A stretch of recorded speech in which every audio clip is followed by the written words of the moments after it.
Recorded in their mother's basement, Super Nerdland brings you Graded Point 5, where in a comic book it would be worth less than the polybag it comes in.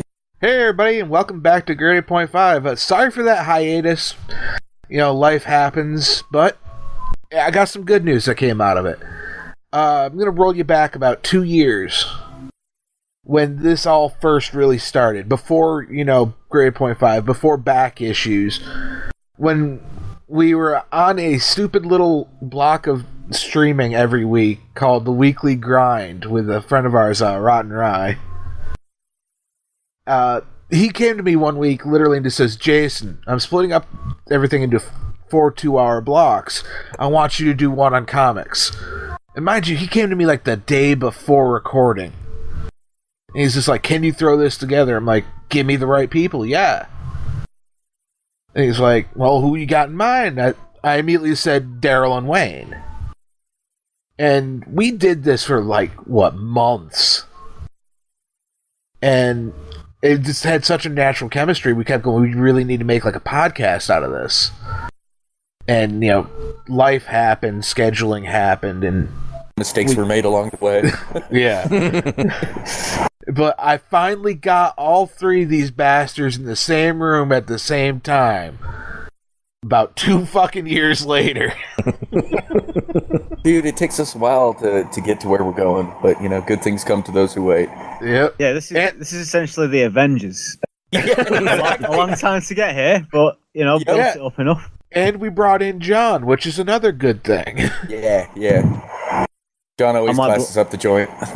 I'm like the Black Widow of the group. Yeah. No, you're a little more useful than that. Yeah. Oh.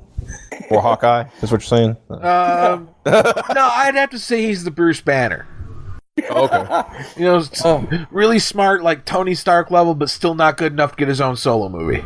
Hey. Edward Norton fucked that up. Yeah, This is true. Hey, I want writing credit. But you didn't really write nothing. You just did a few scenes. No, I want writing credit. Okay, fine. You get writing credit, but fuck you. You're not going to be in any of these movies again. But before we go any further, history. I'm glad he did. Before we go any further, we're going to spoil a lot of shit tonight. Oh yeah. So yeah. If you're listening to this podcast and not expecting spoilers, then I don't know.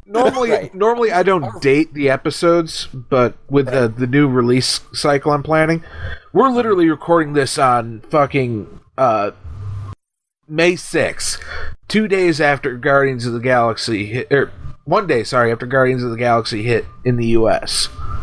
Mm-hmm. By that time, that peckerhead over there, John, had already seen it. I saw it almost 2 weeks ago. Are you saying this is Brit's Tanistan privilege? Is this what this is? More or less. I mean, our infrastructure about our country is crumbling at the minute, but we do get filmed slightly earlier than you, so everything turns out gravy. Everything is going to hell in a handbasket. But hey, we got the movies, man.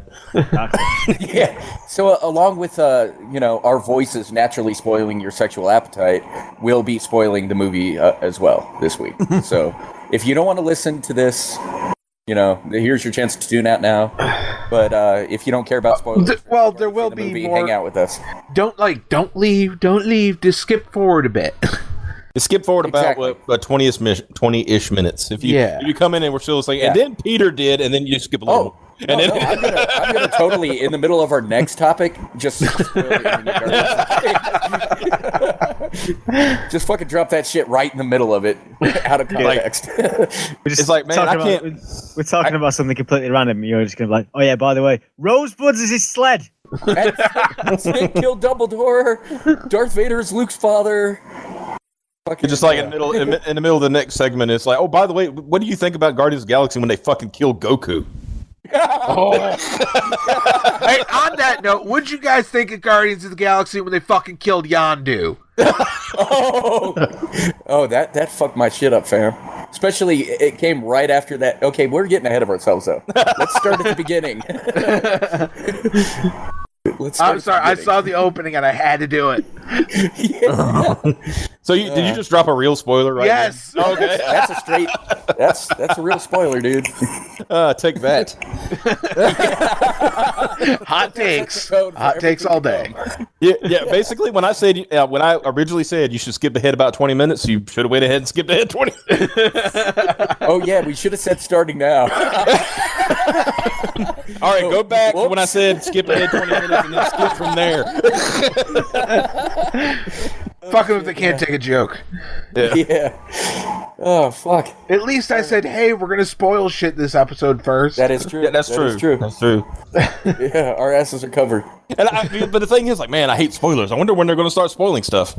Yeah. Oh, about 5 minutes in.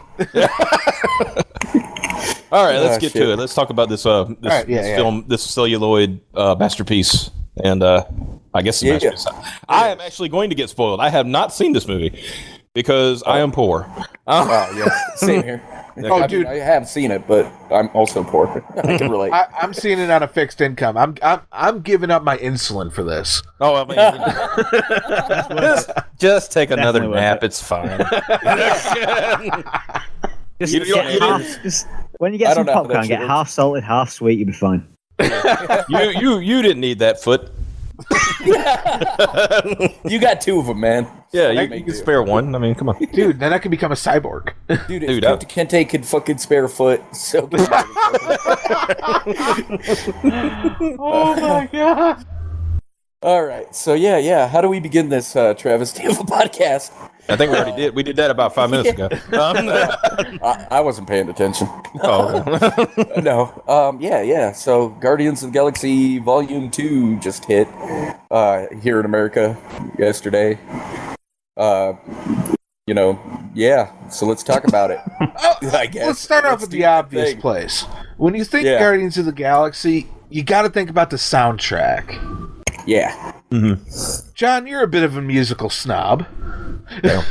Yes. I was going to defend myself, but no, I am. Not that it's a bad thing.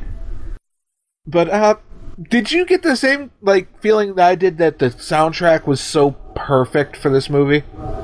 Like from the very first scene, it starts with "Mr. Blue Sky" by ELO, which is one of my favorite songs of all time, and has little baby Groot dancing to it as the rest of the Guardians fight a giant tentacle monster.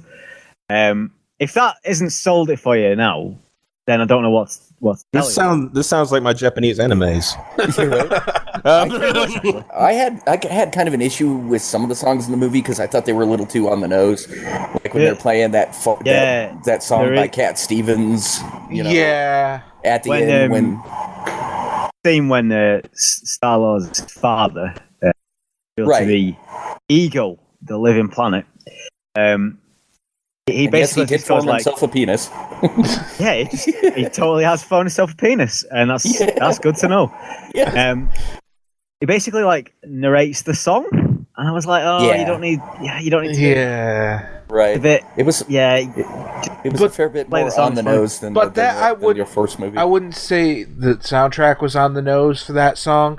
I think the writing just fouled it up. That was one point where the writing was a bit contrived. yeah. It may have been a case where Disney were kind of like, oh yeah, put that in because Right. they do that a lot with films. And I do think the soundtrack was great. It was still good, but yeah, it seemed like a few of the choices were just, like I said, a little too on the nose. It's like we're trying to evoke this certain, emotional response. I mean, you put a fucking Cat Stevens song, at the end when Darth Vader tells Luke he's his father and shit, and we're all fucking devastated. But no, yeah. I did like it, though. I thought it was great. It did set the tone, but there were a couple of instances where I went, oh, come on. This may be an odd... I have a little bit of an idea for the next episode if you guys are down. I was just looking at my desk, and I have a box of jelly beans. But they're the Bean Boozled. Oh god, I think next week, every time I say fuck, I have to eat one. Yeah. And to make it more of a bitch, I think next week should be our Rob Liefeld episode. Oh, God. No. You're going to yourself eat those a jelly lot beans. of nappy flavored jelly beans. Let's get back to the movie for a second. So the flick opens with fucking Ego on Earth with Peter's mom. What's her name? Meredith or something like that? Yeah. And he takes her to this wooded area behind a DQ and shows her something that he had planted, and it kind of sets the tone. It's kind of like the first movies opening on Earth with Peter and his mom passing away and shit, and kind of sets the tone. Not the tone necessarily, but it I mean, you see what's growing. It's obviously fucking some weird foreign alien type fucking plant there. There's no context given, or anything like that. But it's ominous, and it's gonna, it's the Chekhov's gun. It's gonna come up again in the movie and shit. Yeah. And then we cut to. Well, what's actually before you get to there, what's funny? The first time I saw that DQ on screen, Yeah. I just immediately went, you know what? Fuck that DQ. Yeah. And I had no clue what was going to happen to it. Right? I said there's gonna be a DP behind the DQ, but that didn't happen. But You weren't far. Well, more like that DQ got DP'd. yeah, it did. That was it's like crass fucking product placement, and then fucking an hour and a half into the movie they destroyed the joint. But no, the next scene is kind of like the Guardians are in space. They've kind of taken on like a bounty hunter role of sorts, but it's for a very specific purpose.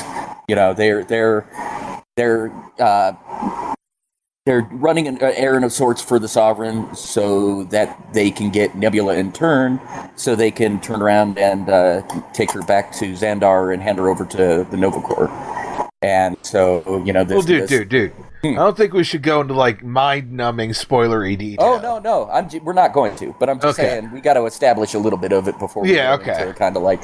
So and well, basically, there's some cool stuff with Baby Groot and and fights and giant lasers and swords and shit, and then we get into the meat of the movie.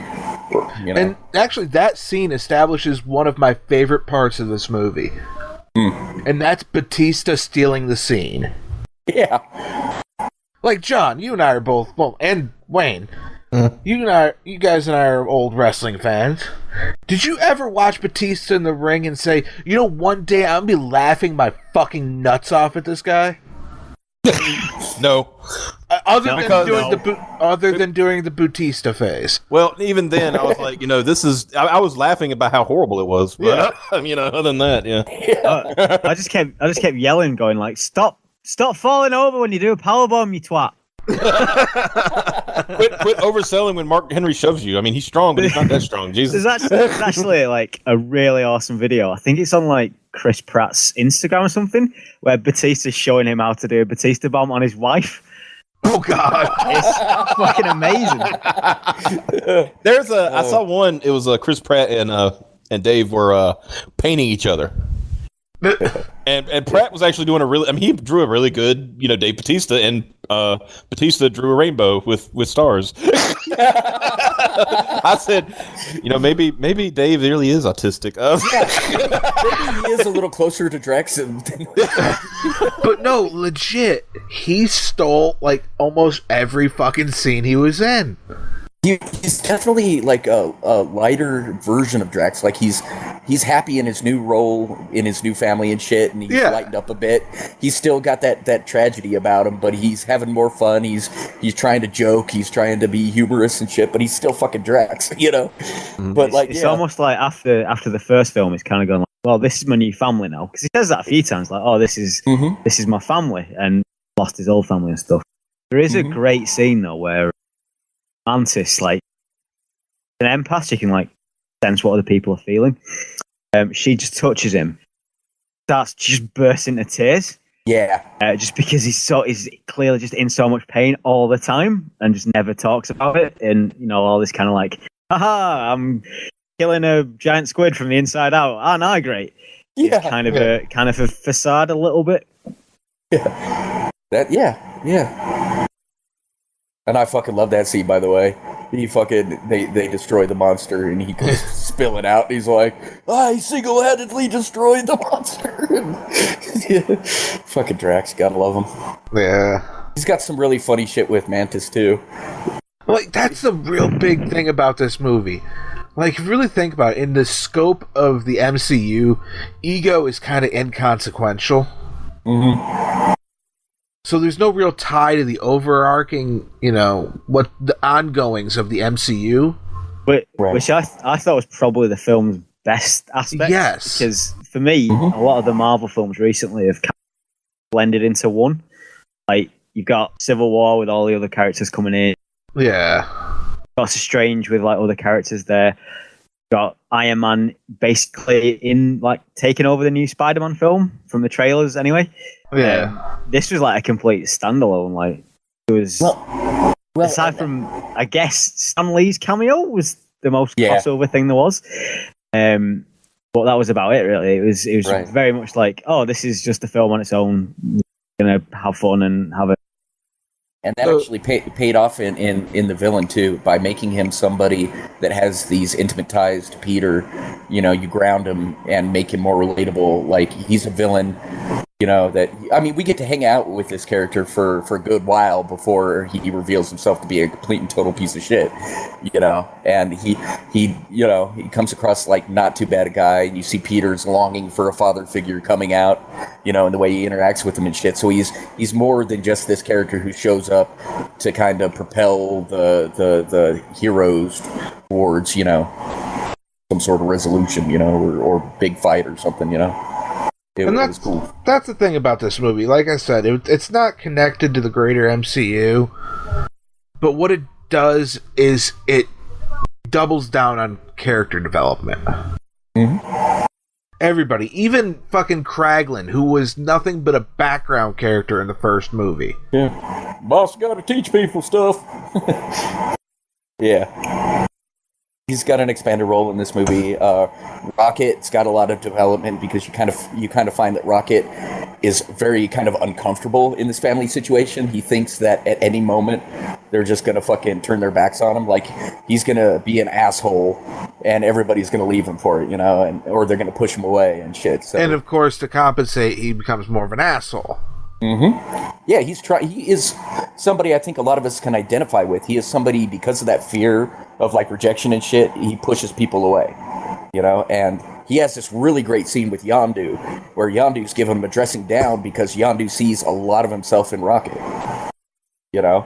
and he's like, he goes, you don't know anything about me at all, and he says, yes I do, I am you, like straight up says, I am you, we're exactly the fucking same, And while Groot is a little underutilized at times, I think when he is in the movie, it's great, and you get to see kind of like the more naive version of Groot, even more so than he was in his grown-up form. And and that's played to hilarious. Yeah, I'm kind of reading spoilers, so I'm not totally in the dark when you guys are talking about it. But yeah.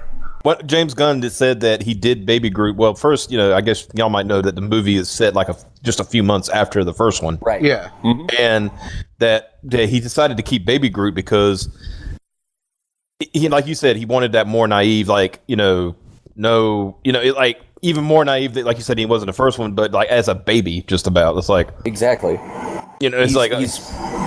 He's just even adorable. kind of learning everything again. Yeah. He's just a little adorable little, thing, Yeah. And he's got a little temper on him too, man. Mm-hmm. Like fucking during the initial fight, like Drax ends up destroying the fucking sound equipment, and little baby Groot's like jarred out of his dance routine and shit. And he starts fucking whacking Drax and shit. He shows a little perverse fucking temper a couple times in that movie, and it's hilarious to see. Hell, he straight up kills a man at one point. Why didn't anybody tell me they reunited the cast of Tango and Cash? Yeah, they did. Except we never see them on screen together. Yeah. So. Well, but still, Yeah. Yeah. It's a backdoor pilot for a futuristic Tango and Cash reboot. It's space. It's space, yeah. Kurt, Ego Russell, and Sylvester Starhawk Stallone. Now we just got to get Terry Hatcher in here as his sister, and Yeah, just call her up. She's doing nothing else. Oh, Yeah, right.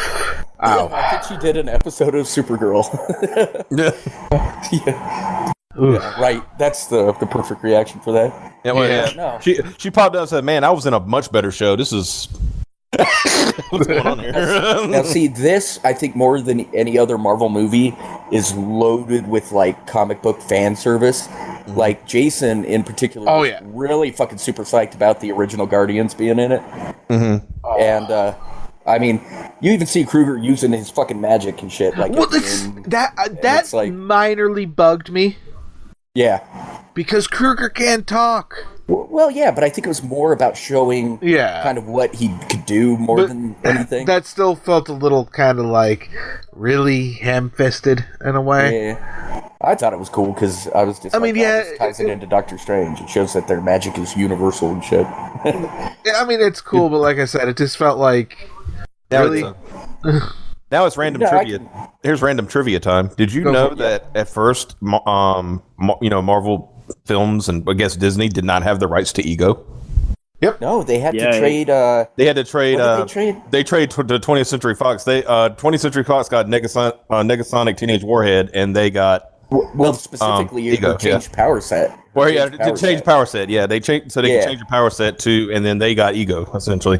Yeah. And it says Gunn Good originally deal. thought Marvel held the rights to the character and stated, had the deal with Fox not been made, there would have been no backup plan, and it would have been nearly impossible to drop another character in.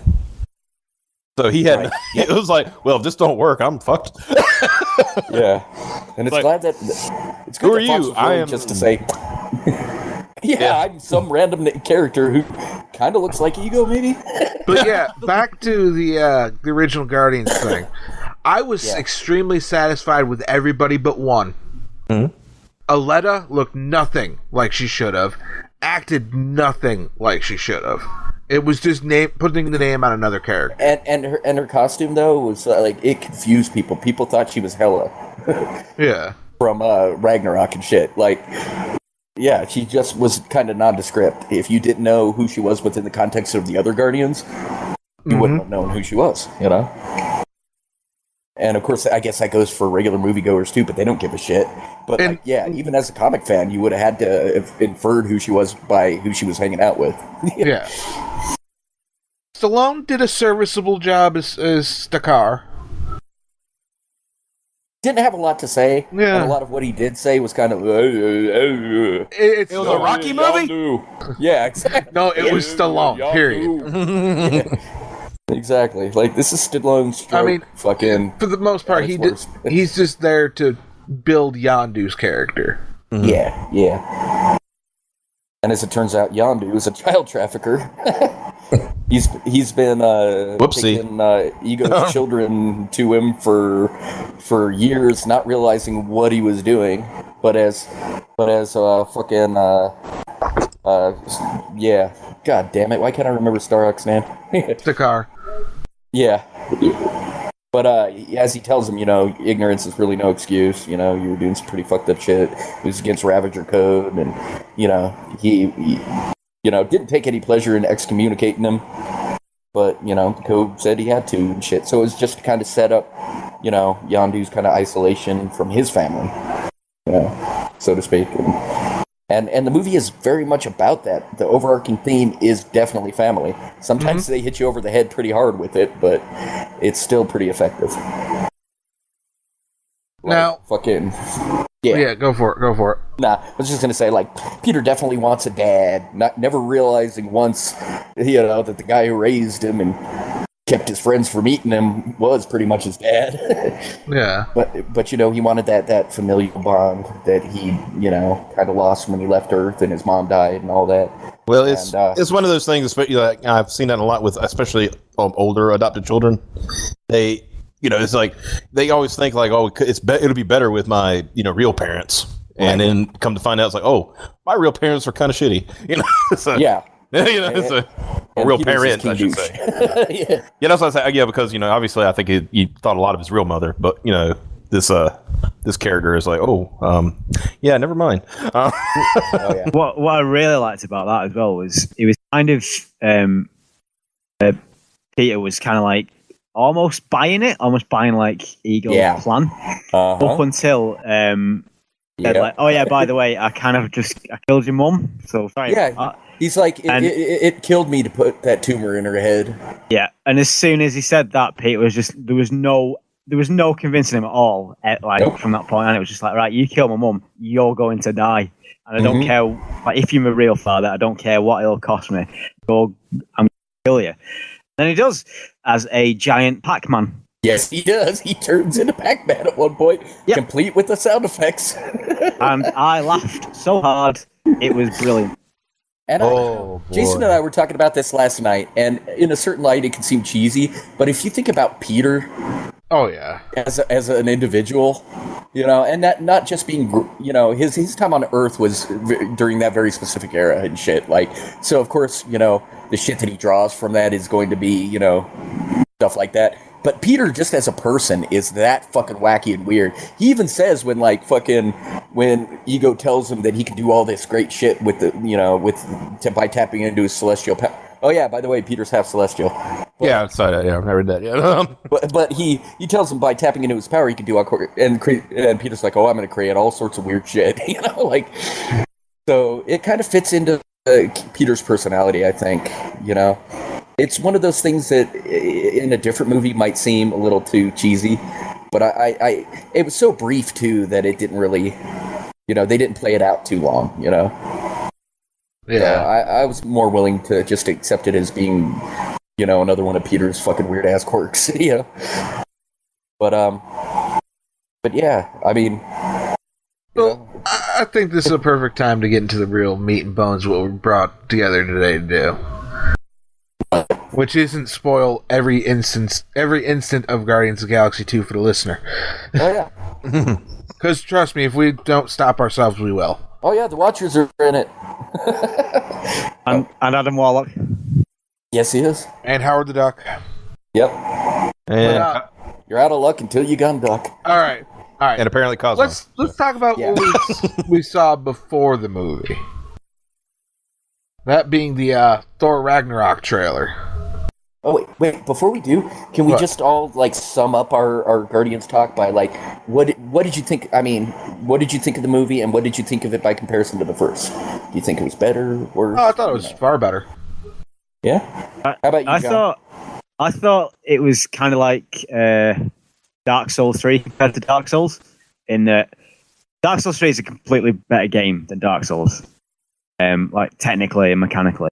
But the first one's got that, originality about it. So I think even though the second one's a better film, it was more well made and kind of the shine of the whole thing. In a few years, I'm gonna look back on the first one as the one I like more. But it's definitely worth if you remotely like the first one, then it's definitely right. And that's kind of where I fell with it too. I think as a movie, it's fun, fantastic. It's a lot of fun and shit. But I'd read a lot of criticism prior to checking it out that said, it kind of loses its luster, the newness of these characters is worn off a little bit.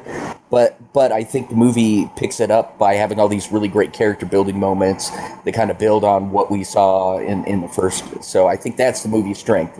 It doesn't have that newness, it doesn't have that freshness, but it just takes a good thing and runs with it, I think. So, I think these movies are, to my mind, great companion pieces. They're equally good, and the first one strengthens the second one, and kind of vice versa, even in a way, retroactively. You could go back and watch the first one with a new appreciation for the characters and shit, And so, I think these are very complimentary movies. Both great. Love it. If you love the first, go check it out. Okay. Sorry. Now we move on to the Thor thing. I'm assuming everybody here has seen the Thor Ragnarok trailer. Mm-hmm. Wait, there's Absolutely. a trailer? Yeah. So we're all good there? Yeah. Okay. So what are your thoughts? It is. I will say, it is going to be the most Thor movie of the Thor movies, in my opinion. It's gonna be fun. Yeah. In that, like, it's like they finally, I think they because the first movie was like talking about how essentially, we had to believe that Asgard was so technologically advanced that it was, beyond our reasoning, and we consider it magic, right? The second one was like, oh, but magic does exist. Mm-hmm. Never mind the first one. I've never looked at it that way, but yeah. Yeah, and but this one, I mean, just from the little hints we got, it's like you're both right. Shut up.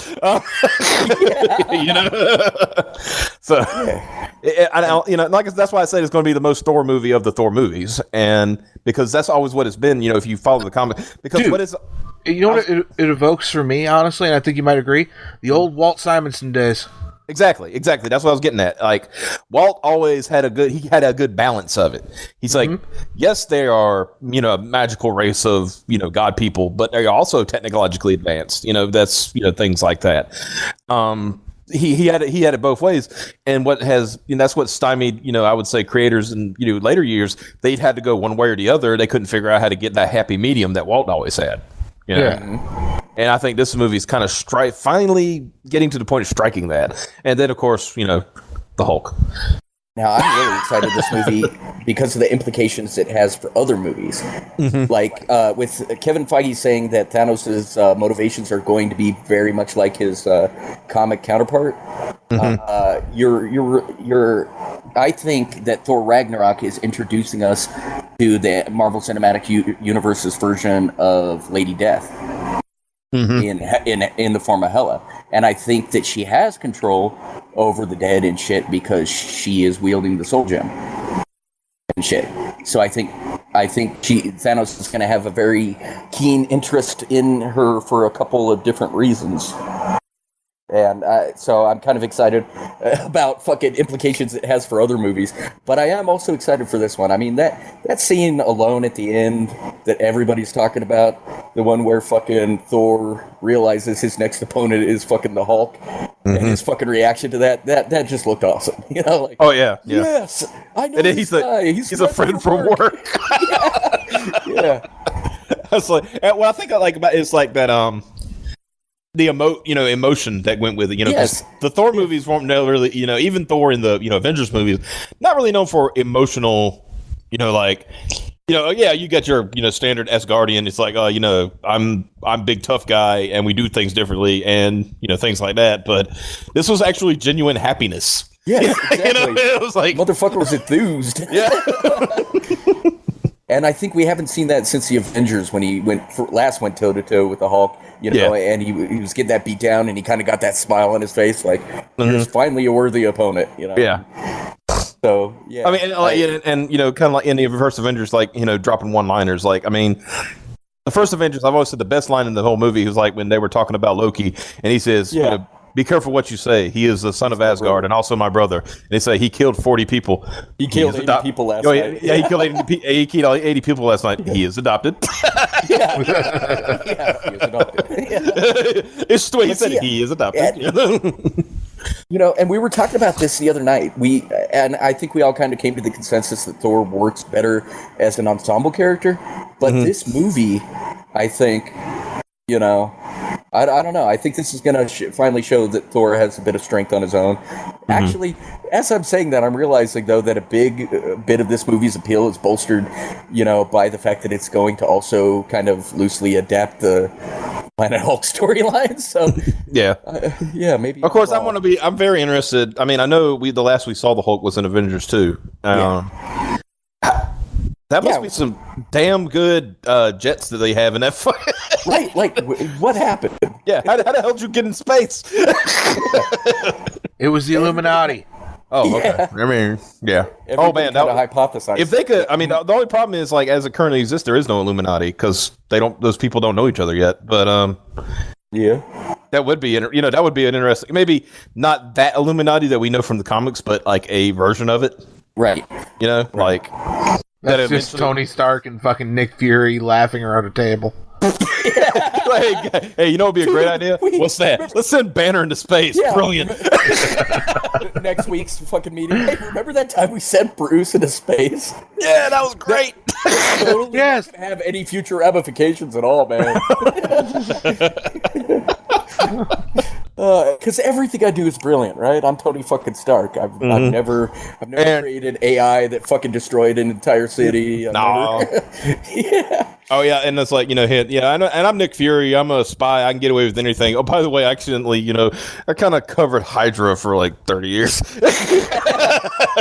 Yeah, I had my doubts, but instead of going anywhere with it, I tried to work from within. And Yeah, I mean, not that it was like evil to the core or anything. It's fine. yeah. Hey, I was still the director, so I wasn't Hydra. I washed my hands of that shit.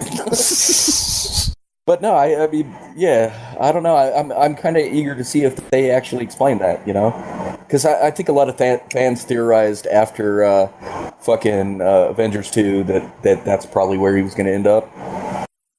Yeah. So, Of course, it gives them a way, because I was going to say real quick, it gives them a way to do a kind of pseudo Hulk movie without doing a Hulk movie, because it had been rumored for a while of them doing a Planet Hulk movie, but obviously this is going to be the Planet Hulk movie. Right.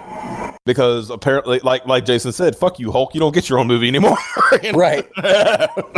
Now, the thing is, depending on how things play out, I mean, they could do World War Hulk movie, but not have it be World War Hulk necessarily. Well, just have it be an Avengers movie where Hulk's the bad guy. Exactly. Yeah. Exactly. Like, My friends, I remember you. You're gonna give fucked up.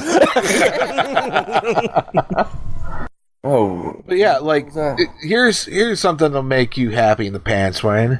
Okay. They've said that 2 of the Warbound at least are going to be in the movie.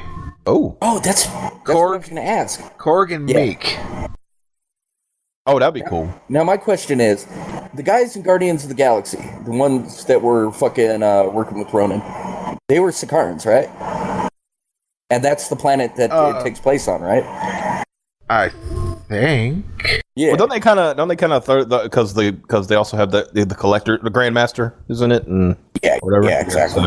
So it's a little bit of a change from It might not be Sakaar. There may be Sakarans involved. Yeah. Because that's what I wanted to know, because the characters in Guardians of the Galaxy are the Sakarans, and that's the planet that Planet Hulk takes place on, right? Yeah. Okay. Because he kills the Red King and he becomes the Green King, and Right. So And then everybody, stopping and started going. Oh God! It's like one fucking big ass fucking game of red light, green light. Yeah. And then it became a crater. Yeah. Wasn't that due to the fucking people back on Earth? Yeah, It was who set it off? Was it Meat who set it off? No. I forgot who said it. It was somebody in the Warbound that set it off, but Was it? it was still blamed on Reed Richards because Yeah. Because why the fuck not? yeah, Because fuck Reed Richards. yeah. Hey Reed, thanks for strapping me to a nuclear warhead. Oh fuck. Idiot. I mean, I don't know about you guys, but I wake up every morning just like Dr. Doom, put my mask on and say, fuck Reed Richards. No. You gotta do it right. Put the mask on. There's you. Richards! Yeah. No, I figure even Dr. Doom just has that moment, or something. where he hasn't had his coffee yet. He's sitting there in his boxers and his mask. He's got his arms down on his knees. And he's just like, He's reading the newspaper. not even that far. Doesn't even have his slippers on. So he's Like, just first- out of bed. Yeah, first moments of awearness. And he's By the like, way, fuck Reed Richards, man. no, and at the same time, like you say, he's in his boxer and stuff, but he's still wearing the mask. He's wearing the hood and the cape. He's still got that on. He sleeps in that. And on his boxers are little fucking dunes. Yeah, and this was drawn in like a Bullpen Bulletins back in the 90s by Frank Hembeck. Yeah. Like a little distorted, like face. Just fuck Reed Richards. Yep. Now, I always say to a side to that because everybody, most of us know here that he's mad because Reed Richards disfigured him. It was like a little bitty light scar. Yep. It was nothing. It was literally nothing. Didn't he make it worse by like putting on his mask before it was fucking cool? Yeah, but they crafted his mask. He said, "I'm gonna put this on," so he actually disfigured himself when he put the mask on. I guess it's the same level as wanting revenge as Lex Luthor is for wanting. Oh, you made me bald. Right? Yeah. So, like, anybody with a teenage daughter is suddenly a supervillain. You made me bald! Oh, so I can say that to my inherited genes. You made me bald! I'll take over the world! Genetics. Curse you, genetics. So when you hear when you hear the cruise missiles coming out of eastern North Carolina, it was me. I'll have revenge. So I'm realizing as we're talking about this that I don't know exactly what about Thor Ragnarok I'm excited about. It seems to be like tangentially related to the movie or other aspects of the movie that don't really touch on Thor. Honestly, my big reason to be so hype on the movie is the director. Yeah, that's the exact same for me as well. Dude, Jason turned me on to What We Do in the Shadows a couple years ago. And John turned me on to it. Yeah, I fucking love that movie. So John's really the one to blame. Yeah, it's all your fault, John.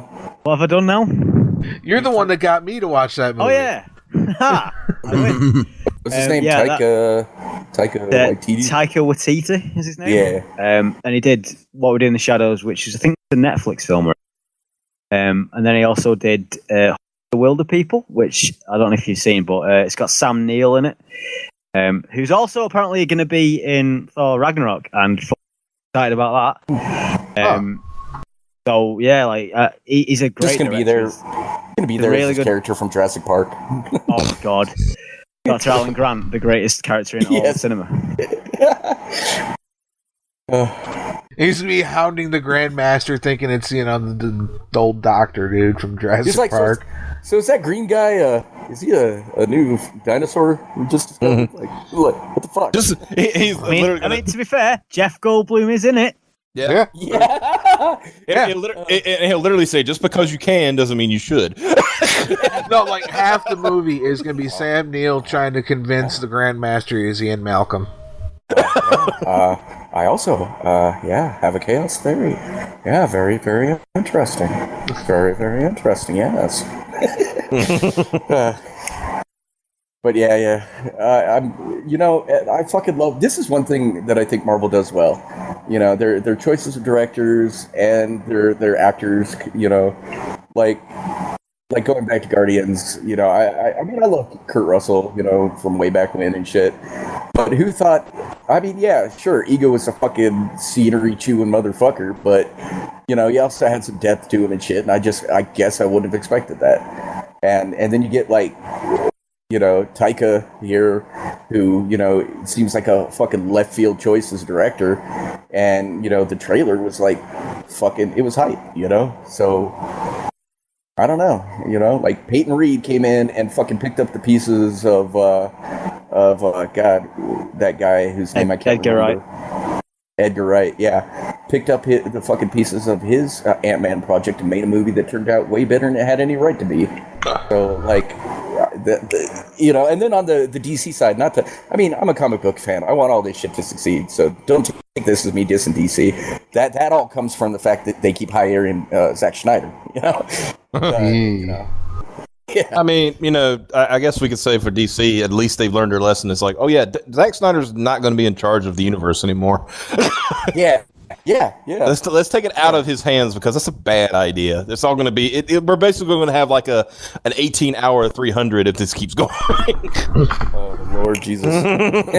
No, don't get me wrong. I like 300, but I think that was tempered because he had a creator of the thing right next to him the whole time. So. Right.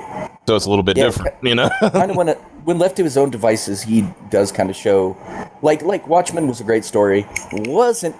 wasn't hugely ultra fucking violent, and there are scenes with like, broken bones and fucking. Well, I give into the like I said, I'll give into the realism of it because in a situation like that, you would say you would like, yeah, that's what actually would happen. Sure. But then this motherfucker created an extended version of the movie where there were like 30 more scenes where people were getting shot and beaten. Could it be that he's a masochist? Maybe. Maybe Zack Snyder's a masochist. That's what's the problem. Or a sadist. Yeah. Wouldn't he Or be a sadist. No, I just both. Yeah. He's both. Whatever. Yeah. But I think like even like his Dawn of the Dead remake, like he went in and threw in like the fast moving zombies and shit. I think that motherfucker just takes properties and does what he wants to do with them, and whether or not it's what. I mean, here's a straight up. Then this is actual. This was broke down in film. Like different YouTubers and things like that. Sure. And this is an actual true statement, and it cannot be, refuted. It cannot be. The airline disputed. adds realism. No. Straight up. In 2014, Man of Steel had more death and more property damage than Godzilla. Mm-hmm. Yeah. A giant 300-foot monster did more to save a city. Right. who was acting purely on instinct, I might add. And motherfuckers tried to counter that shit by saying, what about Star Wars Episode 7 and shit? And I'm like, you don't find it unusual that the fucking offshoot of the Empire, or the successor to the Empire that used a fucking Death Star to destroy an entire planet, would do the same fucking thing again? Like that's not out of character. Yeah, but it's out of character for Superman to keep a major fucking battle in the middle of a fucking major metropolitan area.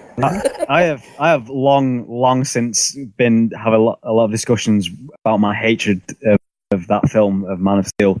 It's boiled down to one thing though. At the very end, where he snaps Zod's neck, because that's what Superman would do. Clearly, like he had a free hand, right? Why not just cover his eyes with his hand? Yeah, because it would not penetrate his skin. It would not. Exactly. Right. I'm going to kill these people. Oh, and by the way, so you have full leverage over this man. I mean, I understand it's Zod, right? And somehow who gained his powers like in the quickest amount of time of any of the other Kryptonians, I might add. And figured out how to use them extremely fast. Right. But you have, at this point, you have leverage on him. Leverage does not break just because you got superpowers, especially if it's one super being who's comparable. Right. Exactly. That all. You have full leverage, and you're telling me you can't stop him from turning his head? Yeah. Dude, there's so many ways he could have done it that still could have been violent as fuck, but not involved killing him, man. He could have just gouged his eyes out or some shit. See, that would have been... Yeah. Can you imagine the badassery of that? Right? Yeah. Just like plucked his eyes out, or... It's evocative of that time that fucking Superman, like, straight up lobotomized Mongol and shit. Yeah. Like, burn, motherfucker. Yeah, so that wouldn't have been out of character necessarily. Especially given the gravity of what Zod was doing and shit. Like, that actually would have made a little sense. That's like, I'm not going to kill you, but I'm going to... Totally... I'm not going to kill you, but I'm going to take away your ability to hurt people. Yeah, exactly. But then they're like, no, snap his spine or something so he can't walk. Right. He can still use the heat vision. Then he's just like a flying fucking head, blasting laser beams out of his eyes. And then they could give him a stupid accent. I'll get you, Superman. No, dude, listen to this whole thing. It gets worse. So he's a floating head, shooting laser beams out of his eyes with this useless body just floating up the edge. Just flopping around. No, it looks like Stephen Hawking. I will get you, Superman. I will destroy you, Superman. But no, I mean, then Zack Snyder goes back and tries to say, well, we wanted him to do this because, like, it's teaching him the value of life to kill, like, the last surviving member of his race and all that. No, he's the last surviving member of his race. Right. That noise. Right. Not only that, but I mean, Superman essentially adopted like humanity. Like that was a lot of where his strength came from and shit. Yep. Oh, and don't get me started on what they did to Jonathan Kent. Oh, yeah. I'm going to kill myself nonsensically to teach you a lesson that what. There was Oh yeah. By the way, I know you can save me easily. And probably so fast that these people that are standing right over there couldn't see it happen. But no, let me die, son. And also, don't be a superhero. Yeah. What? Now there is some. I mean, in Superman Birthright, there was some something to that. Because he did, he basically, it wasn't that he didn't want to be a superhero. It was like, basically, I don't know how to relate to you anymore. Right. Which I think would have been a more compelling story. Is like, you're my son and I love you, but what are you? Right. When you are this, I do not know how to cope. You are essentially a god, and I don't know how to deal with this. Because like one of the scenes in Birthright was him carrying, he like saved him from a barn collapsing, right? And he had him up in the air, and he said, "Put me down." He's like. He just realized, he says, "You've never been up here before, have you?" This is, Clark talking to him, Yeah. And, and he says, "No," he says, "No, I haven't." He said, "Well, have you ever wanted to?" He said, "Who wouldn't?" Right. Who wouldn't want to like see like from this perspective kind of thing, it's like, I just never asked because I didn't know how to ask. That would have been a better lesson, Right. Yeah. And I think that's- that scene was a huge missed opportunity. Sorry, John. But I think it was a missed opportunity because we didn't get the scene where fucking Jonathan's whirling around in the tornado and Dorothy's in the house fucking looking at What the fuck is that? Yeah, like, holy shit. Now that's a crossover. Better than Batman versus Superman any day. Oh, Jesus. All this really speaks to me of kind of what Zack Snyder's main problem is, which is he's always giving like his vision. He's not really...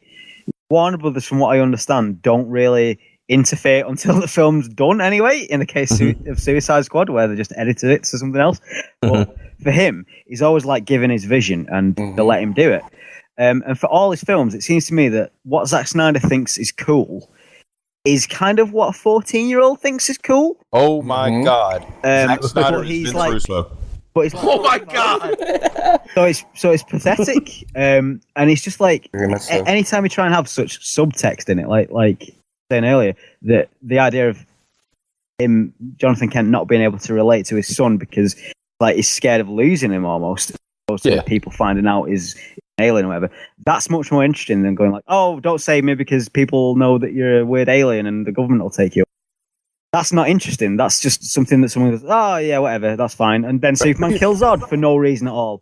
Any logic undoes the film in like a second. Yeah, and that's what makes those films, to my opinion, just completely boring. I'm not bothered about the characters because it's just like, well, any sense of logic just undoes the nature of the film, which is fucking stupid because that's how 14-year-old thinks. Zack Snyder, you cunt. Right, dude. When several like fucking subplots are straight out of an episode of Alf, we've got an issue. Damn. Yeah. And the fact that the versions on Alf were more entertaining, and right. Project Alf was a more entertaining Superman movie than fucking Man of Steel. But no, I mean, and that's the thing. Yeah, Zack Snyder's vision, his tone and shit. It worked for like 300. It worked to a slightly lesser extent with Watchmen. Yeah, but let me to throw that back at let me take that fastball and throw it back at you a little bit. Sure. With 300, I just compared Zack Snyder to Vince Russo, right? Right.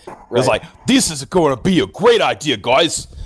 This is my Brooklyn accent. I don't. Hey, bro. Hey, I'm gonna make this film, bro. It's gonna be great. Yeah, bro. This is gonna be awesome, bro. And then, but in 300, he had he had this hand of the creator of the whole thing come and say, "Son, got to calm that down a little bit." I should say less vision than, and I just think his tonal style. Yeah. Yeah. It's like that worked. I think as well, to some effect, this is kind of got a larger effect on the entire DC thing, franchise, because I don't know about you, and please tell me if you are like looking forward to this film, but Wonder Woman's out I don't give a fuck about Wonder Woman because of Batman vs Superman and Man of Steel and Suicide Squad. Oh yeah. It's hard to be enthusiastic when their track record is so abysmal. Yeah, it is, and I always find it great. When it came to when Batman vs Superman, because they went up against a Marvel movie last year, not directly but indirectly. Civil War, right? Yeah, didn't they indirectly go up against Civil War like a couple weeks later or something? Yeah, like a month. And people were talking about, oh, look at all this money that Batman vs Superman made, and then Civil War just obliterates. Yeah, no. Now, you know what's interesting, John? I'm not all that hyped for Wonder Woman, but I'm kind of getting hyped for Aquaman. Yeah, here it is. Really? Well, it is Jason Momoa, so I mean, Yeah. And and let's be honest, that is a beautiful man. So I do. I'm not even going to qualify that with no homo. No, I don't need to homo. because 100% homo. if Khal Drogo came in and said, "I want to take you," I was like, "Take me, daddy."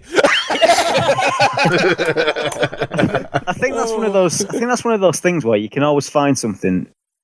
Like if you like an actor or a director enough, yeah. Tend to just like what they're in. Like for Wonder Woman, I don't care about the director, don't care about the actors, don't give a shit about it. The Aquaman, I would agree because Khal Drogo is such a good actor. Just as that kind of role, that imposing badass. That's the role he's good at, and I'm interested in what they can do with it. But if they cast anyone else in it, I'd just be like, "You're right, Aquaman." Right. I can talk to fishes. Right. Isn't it weird though that we live in a world where one of the most highly anticipated fucking DC comic book movies is a fucking Aquaman? Yeah. Like, people rather see the Aquaman movie than the actual Justice League movie at this point. Oh, dude, I'm avoiding Justice League with the trailers we see. Ooh. Oh, I'm straight up, but I'm going to say this. I'm making a comparison because at least 3 of us here are wrestling fans, and I think Daryl has a working knowledge. Fucking Cyborg has become Roman Reigns. He also looks like he was rendered. He also looks like he was rendered on a fucking PS2. So. Exactly. I'm just so sick. This has happened since 52. Yeah, since New 52. They have been trying to ram Cyborg down our throats. Guys, he's in the Justice League. Guys. Where the fuck is Martian Manhunter? Why does he not exist anymore? Martian Manhunter has been sidelined with what? with a number of concussions caused by a kick to the head from an Irishman. No, somebody lit a cigarette in his vicinity and he freaked out and ran off. Oh no! It's like fire! Oh no! I just want a scene with Martian Manhunter going fire bad. No, but yeah, it does. It's weird that they picked that particular lineup, isn't it? Like. I mean, and like I said, I'm not like the person they picked for Flash. Not a fan. I'm okay with him after that trailer. I'm okay with him. If at this point, if you're going to go with the Flash, just use the one from the show. Put some continuity into it. That, not to mention Grant Gustin's such a surprisingly good actor. Yeah, I mean, hey, I love DC's idea. It's like, hey, let's have a cohesive, cinematic universe, but fuck the TV shows. Am I right, guys? Well, to be fair, Marvel's kind of taking that same tack. They're like, all this shit takes place in the same universe, but it doesn't cross over in any meaningful way. Yeah, but it's still, but they still acknowledge it, They do. You can watch any of the, Netflix series, and they'll talk about they'll mention the Avengers or, something that happened with the Avengers, Well, even on Agents of S.H.I.E.L.D., they'll make straight references to, shit. Yeah, exactly. So, that's what I'm saying, but, with DC, it's like, we don't even acknowledge that these two universes are even close together. They're two separate things altogether, and it's even worse than that, dude. What they do is they actively, like on Arrow, they killed off Amanda Waller so they could use her in Suicide Squad, and they did the same thing with Deadshot. They will not let. I mean, maybe I've heard they've kind of loosened up a little bit on, on that now that the shows are actually more successful than their fucking movies. But yeah, there was a time when the decisions they were making on the film side were negatively impacting the show. The TV show, yeah. Like Deadshot and Amanda Waller were killed off.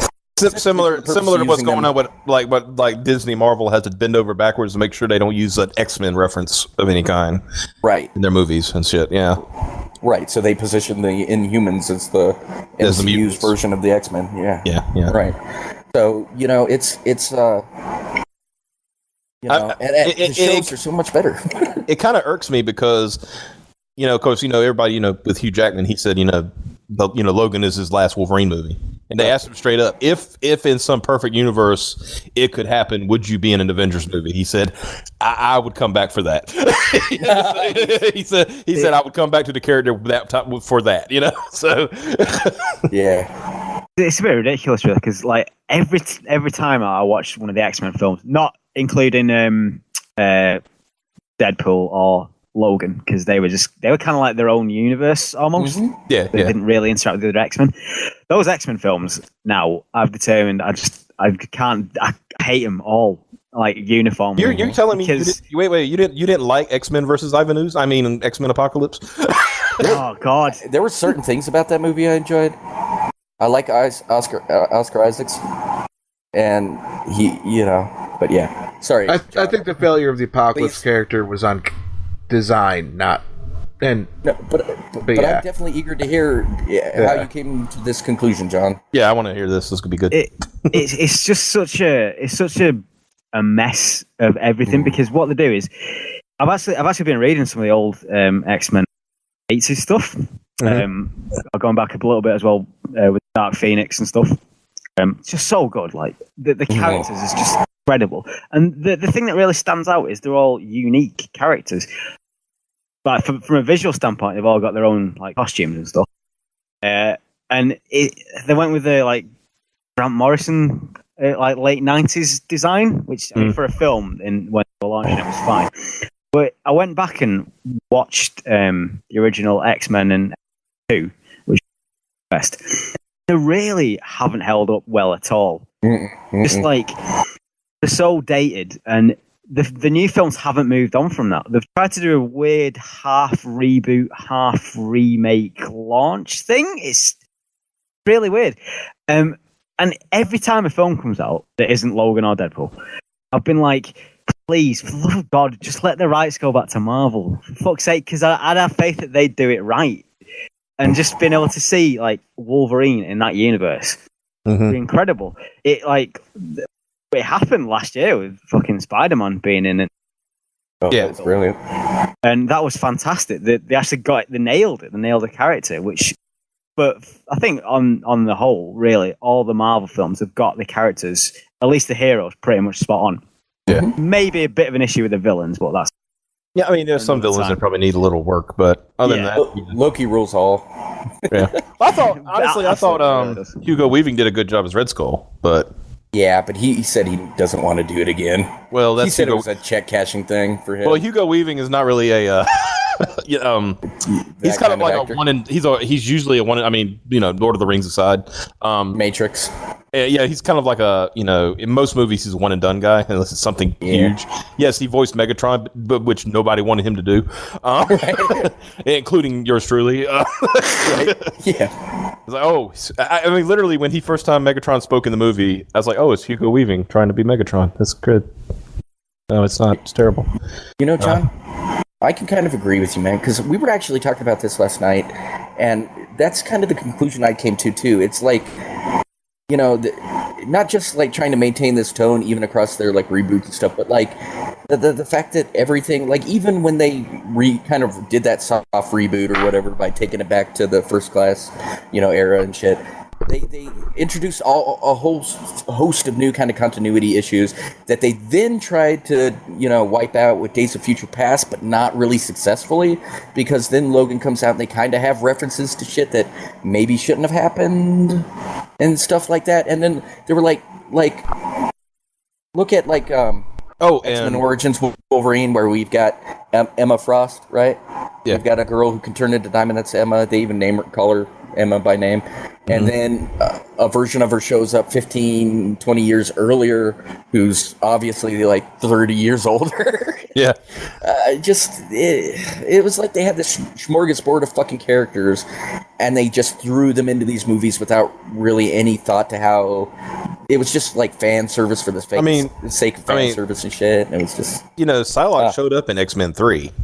He did. Yep. But then she was killed. Yeah, but then fuck that noise. Let's bring her back as Olivia Munn, who's got great acting skills. I'm rolling my eyes. Great acting skills. You mean she looks pretty good in that skin tight outfit? Then I guess that's about it. Yeah. But Aaron Rodgers is a lucky man. But I think we're in a point now with films, especially superhero films, where people just expect reboots now. Like, that's the thing. And I kind of hate it a little bit, because it's just like, it kind of gives people an excuse. Like, well, fuck, we'll just ignore the old shit and fuck it, start a new thing. Which sometimes works, e.g. Batman, sometimes doesn't, e.g. The Amazing Spider-Man. But if you're going to do it, especially with the X-Men, when there's so many different characters and different storylines and different going on, then just fucking do it. Don't half try to do it, but also keep the old shit that you want to keep. Right. yeah, And with the Marvel films, I think that the one thing you can say about them is they had a plan. They figured out exactly what they wanted to do, and they fucking did it. And they didn't change their mind. They didn't pussy out on it. They didn't try a reboot and have to, do some weird shit. Occasional recasting, I guess, but that's acceptable when Very he occasional. gets rid of shithead Ed Norton again. yeah. And But- what's his name? The guy who played Rhodey, the first one. Oh, The Don first Iron Cheadle. Man. No, Terrence No, Howard replaced. Terrence Yes, Howard. yes. See, the reason they did that, there was two reasons. One, Terrence Howard's a dick, and He wanted more money. and He wanted no, more money. it was even worse than Didn't that, Daryl. Huh. Terrence Howard made more than Robert Downey Jr. and Gwyneth Paltrow. You're shitting me. They signed him first. He was the first signing, right? They signed Wow. him before they got Robert Downey Jr. and Gwyneth Paltrow, and he actually made more money than they did. Wow. And I think that- he did a fine job, but I mean, he did fine, but but it's fucking Don Cheadle. yeah. But then when I was like, I'm looking at my, if you're looking at your power levels, right? You're like, Yeah. Terrence Howard, John Cheadle, John Cheadle, Don Cheadle, Don Cheadle. Yeah, exactly. Just keep jacking that power level up. So yeah, I'm gonna go with Don Cheadle, who's a better actor. I think gets into the character more. I mean, Right. I think he's always been a great character actor. So Now, Yeah. taking this back to what John said about reboots, I actually wanted to address something that I also find troubling about that trend. Look at Fantastic Four. The first duology or whatever sucked ass, so they reboot it with a movie that manages to somehow, in its runtime, suck more ass than those other two movies combined, which themselves sucked huge amounts of ass. And now the way this fucking cycle works, they've got, instead of giving the fucking rights back to Marvel like they should, and they're holding on to it, and in a year or two or three, they're gonna fucking try it again, and they're gonna do just as bad.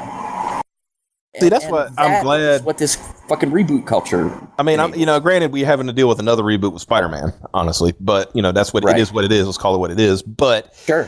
at the same time, Sony came to the realization, hey guys, we're kind of bad at this. Let So Marvel do it. let's work a deal, and they worked a deal. I mean, basically, it's dual distribution rights, and they both get money. I mean, like I said, I made reference to the wrestling business before. It's all about, back in the old days, it's like, how much money can we draw? And Right. can we draw more money together than we could separately? More than likely, yes. So, Yeah.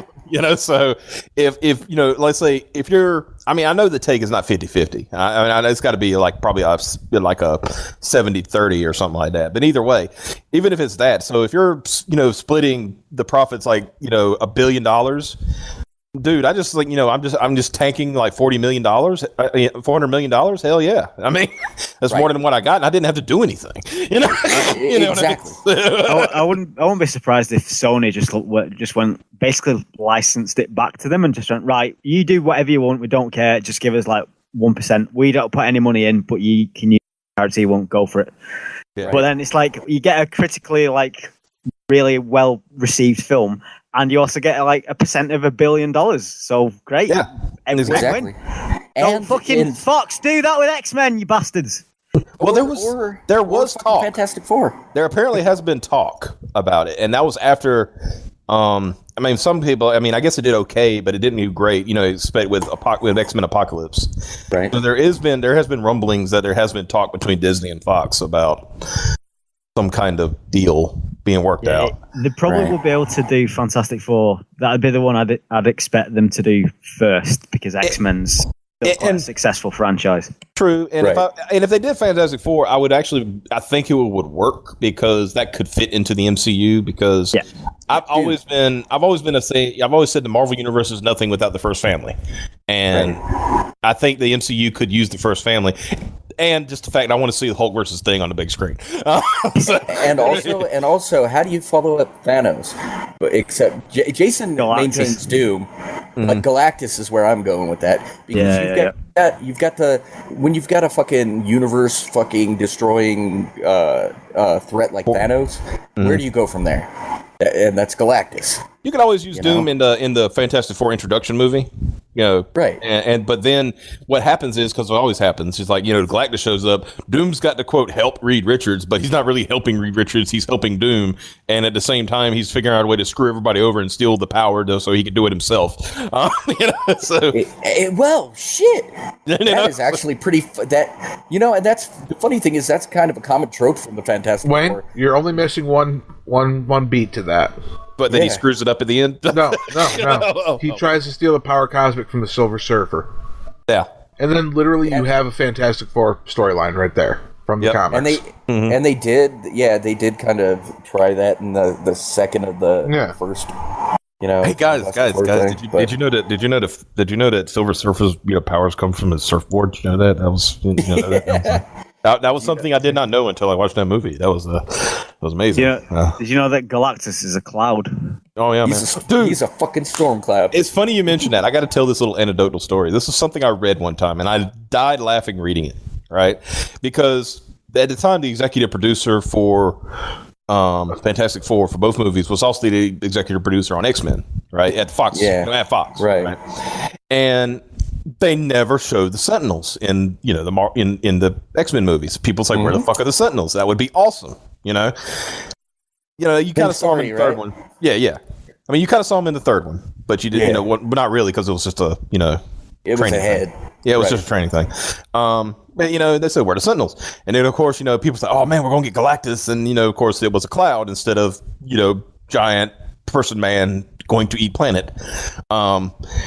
And so they said, somebody came out and says, what is the deal? And they said, the only thing we can figure, this is an article I read, and I died laughing when I read it. It says, the only thing we can figure is that as a child, this executive producer was sodomized by a giant robot. And so he will never. Oh, dude, sorry. That joke was a little too close to home. For our listeners and those who don't know, John was sodomized by giant robots. Well, I mean, I'm sorry. Hey, it wasn't. It wasn't sodomy. It was very tender. I'll have you know. He used candles. Is that why you love the Iron Giant so much? Oh God, I love that film.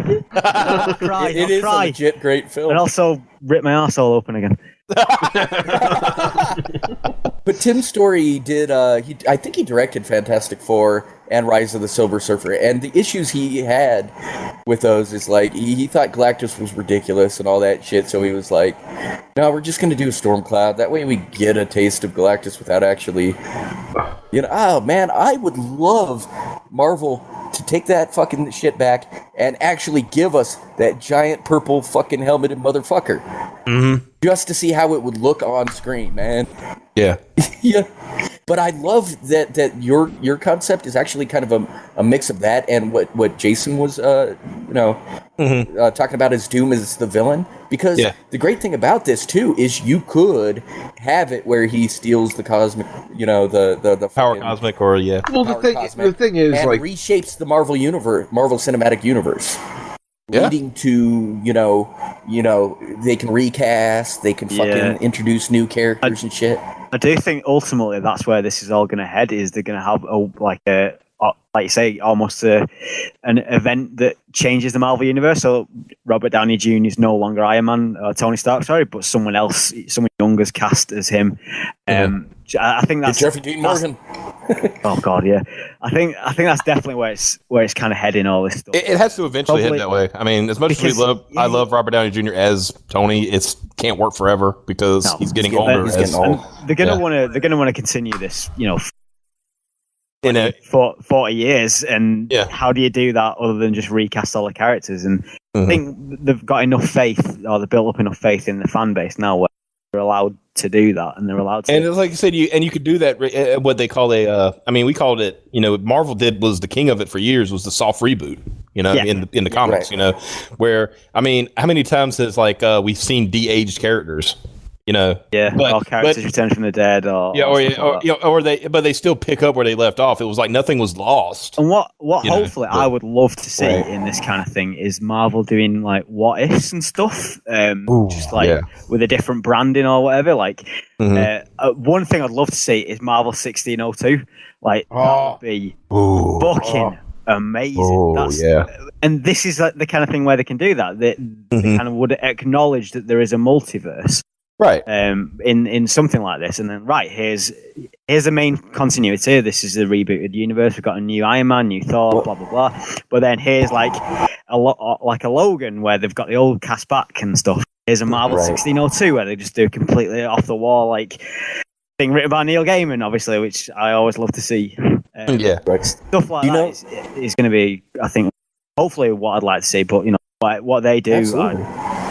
I don't know. Well, John, did you know that Doctor Strange was created in part to kind of introduce the concept of the multiverse to the cinematic universe?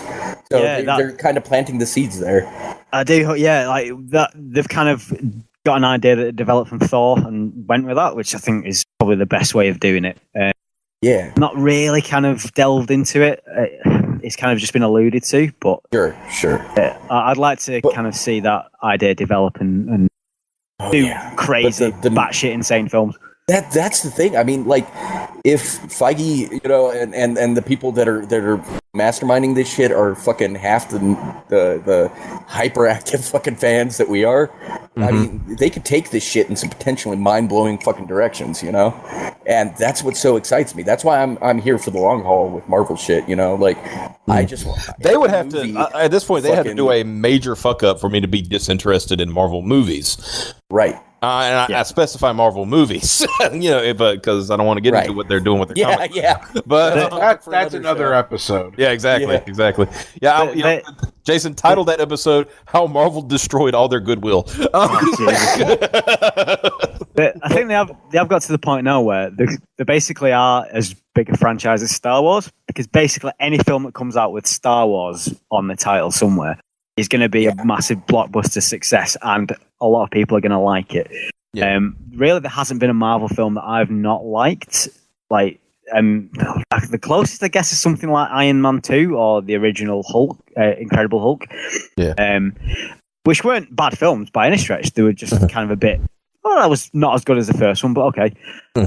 So I think now they've got to a point where if they keep doing what they're doing and hiring directors who are I've got ideas to bring in, guy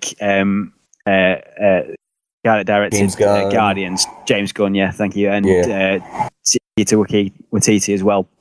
If they keep getting people in who are not big budget Hollywood directors, but more kind of indie guys, we just go, right, here's a character, here's a franchise, do whatever you want. Which is essentially what they've been doing. So what you're saying is eventually we're going to get that D-Man movie that Jason wants so bad. Oh my god. Nick, you have no idea how badly. As soon as there's a film with Devil Dinosaur in it, I'm going to give it all my money. You're just going to go up to the box office and insert your card, and it's and how many tickets? All of them. There's my account number. There's my sort code. Go, all of it. I'm just waiting for the point in time where we can go and watch a Shang-Chi movie directed by John Woo. Ooh, that would be so good. Yeah, but cultural. Well, I guess he's Asian, so Shang-Chi is actually Asian. So yeah. Yep. Oh shit! Have him fight Fing Fang Foom for no reason at all. It'd be great. Oh fuck yeah! Yeah, dude, that's what I want to see it come into Marvel. Giant monsters. Ooh, yeah, Mole Man style monsters. Yeah, that would be great. Yeah, just a movie with that. But straight up, just Fing Fang Foom me. Yeah. With the giant purple underpants, because you can't have that dong sticking out, man. Yeah. I mean, what was it about Fin Fang Foom? Was he like? I remember he's an alien. He's basically an alien, but everybody thinks he's a giant dragon. No, he's an alien. Yeah, he's an alien. He's an alien, and everybody thinks he's a He was dragon. just some motherfucking dragon guy that showed up in comics I read as a kid. Yeah, pretty much. Yeah, he was like a big thing. He was like I always called him. He's kind of like the Juggernaut trope. Throw something at the X-Men they really shouldn't be able to beat, and they figure out a way to get around it instead of actually beating it. You know. So did you ever see a Fantastic Four guy? Yeah.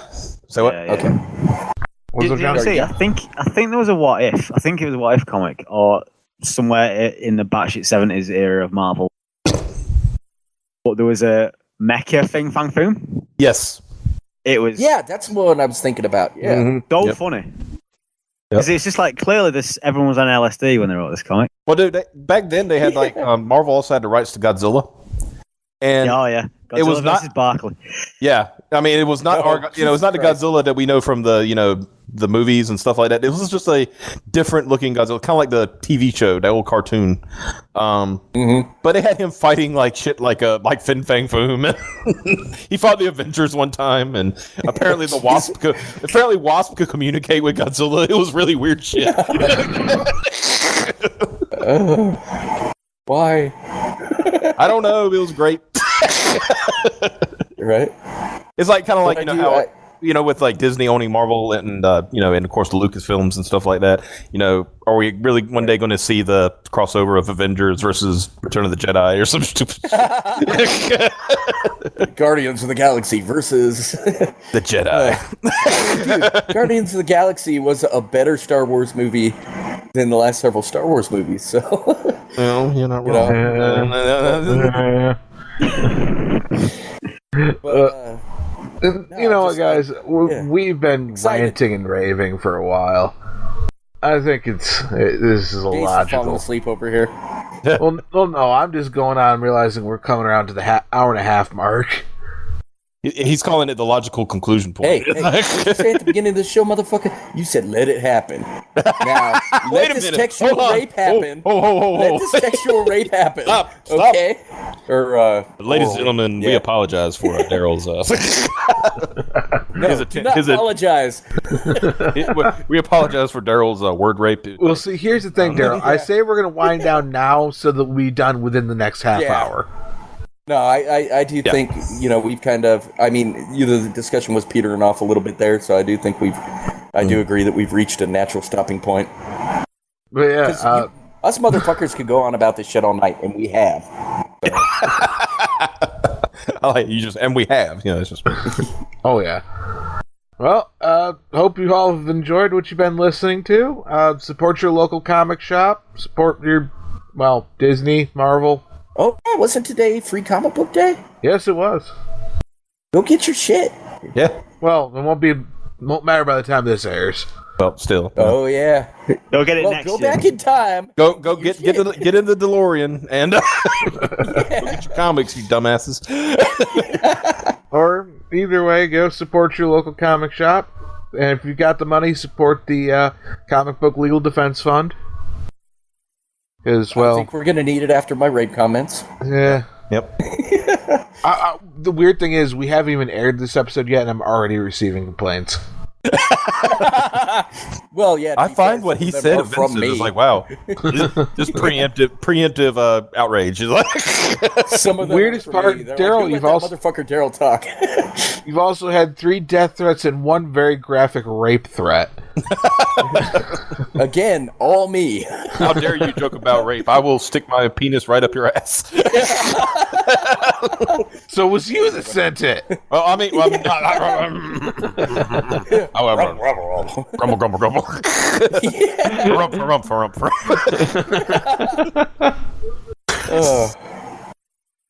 But yeah, I hope you've enjoyed this, and we hope to see you next time. This is a new format, guys, so get used to this shit. All right, see you next time. See ya.